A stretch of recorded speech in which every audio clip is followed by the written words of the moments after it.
Vous avez utilisé cette adresse-là pour télécharger Zip.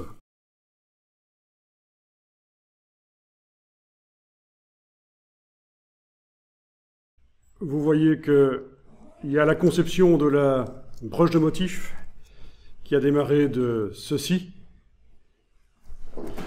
puis qui a été modifiée pour en arriver à ça. Autour, vous avez des tests avec la broche de motif. Là, je vais les supprimer avec la flèche noire, je vais les sélectionner et les supprimer. Voilà. Si on zoome encore plus en arrière, on a le texte ici qui peut être également supprimé. C'était juste pour montrer que la broche de motif pouvait se mettre sur du texte. Celle-là, je vais la supprimer aussi. Voilà. Donc, je me retrouve avec finalement plus que ce qui est là sur la page. Alors, le contour blanc qui a été mis sur la feuille pliée, la feuille d'arbre pliée ici, c'est pour que la tige soit bien visible quand elle se superpose à la forme noire de... La tige de la feuille soit bien visible quand elle se superpose à la forme noire de la branche, mais également si, quand on utilise la broche, elle se superpose à elle-même. On va pouvoir faire un test et on va pousser un peu plus loin, on va mettre également autour de la branche un contour blanc, parce que vous allez voir que ce n'est pas l'idéal actuellement, c'est en cours de progression. Autre chose qu'on verra, c'est qu'on peut aussi combiner ça sur le même trait, une broche de motif comme celle-ci et une broche diffuse. On verra aussi que ceci peut servir pour le travail paper cut. Pourquoi ? Parce que, voilà, on l'a fait en noir et blanc, uniquement du noir et du blanc, c'est pour ça, c'est en vue du travail paper cut, pour faire des découpes. Et bien sûr, une broche de motif, celle-ci aurait pu contenir de la couleur, des dégradés, on aurait pu, mais ici, l'axe qui a été pris dans le travail ici, c'est de faire uniquement du noir et blanc parce que ça va servir pour faire du paper cut. Alors, première chose, vous pouvez activer le pinceau et aller dans la palette des formes, menu fenêtre forme, pour sélectionner, pour activer la broche. Bon, elle est déjà activée.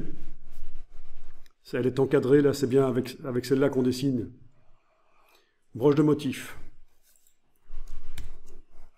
Alors, il faut noter qu'une broche de motif, mais notre broche de motif, on la retrouve là, voilà. Mais elle est également ici, sur un angle. C'est Illustrator qui automatiquement a adapté notre broche de motif horizontale pour l'utiliser sur un angle. On peut charger, à la place de cette adaptation automatique de Illustrator, on peut charger notre propre version des angles, quand la broche est appliquée sur des angles. C'est ça qui est intéressant avec les broches de motif.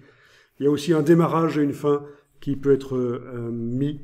Mais ça, ce sera vu plus tard. Alors, ce que vous pourriez faire avec le pinceau, c'est simplement dessiner avec cette broche de motif pour voir comment ça fonctionne.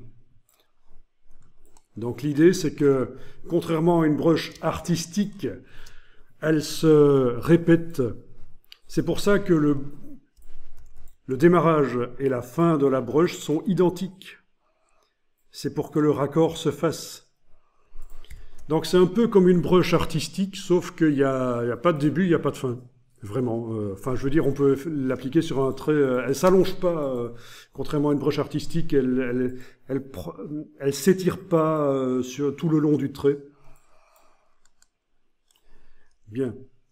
Ça, c'est intéressant quand même comme broche de maîtriser ça.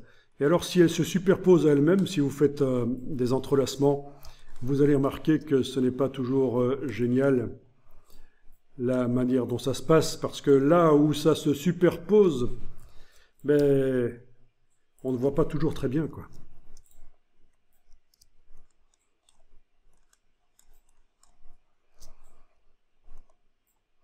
Donc c'est pour ça qu'on va faire une version avec du blanc autour de la branche, pour que quand ça se superpose, ça nous fasse quelque chose de correct. Alors ici, je l'ai utilisé déjà pour faire un genre paper cut. Bon, j'ai juste tracé... Non, j'ai tracé un cercle, voilà. J'ai demandé que la broche de motif aille sur le cercle. Et puis, j'ai tracé un carré que j'ai associé au cercle dans un tracé transparent. Il a fallu vectoriser la brush, faire apparaître ces vecteurs. Mais ça, c'est quelque chose qu'on va faire ensemble, donc ne vous inquiétez pas sur la manière dont ça va se passer ici. Mais en tout cas, voilà, vous voyez le style Papercut. Ici, j'ai mis une ombre peut-être un peu trop forte. Je vais aller dans la palette aspect, diminuer un peu la quantité d'ombre.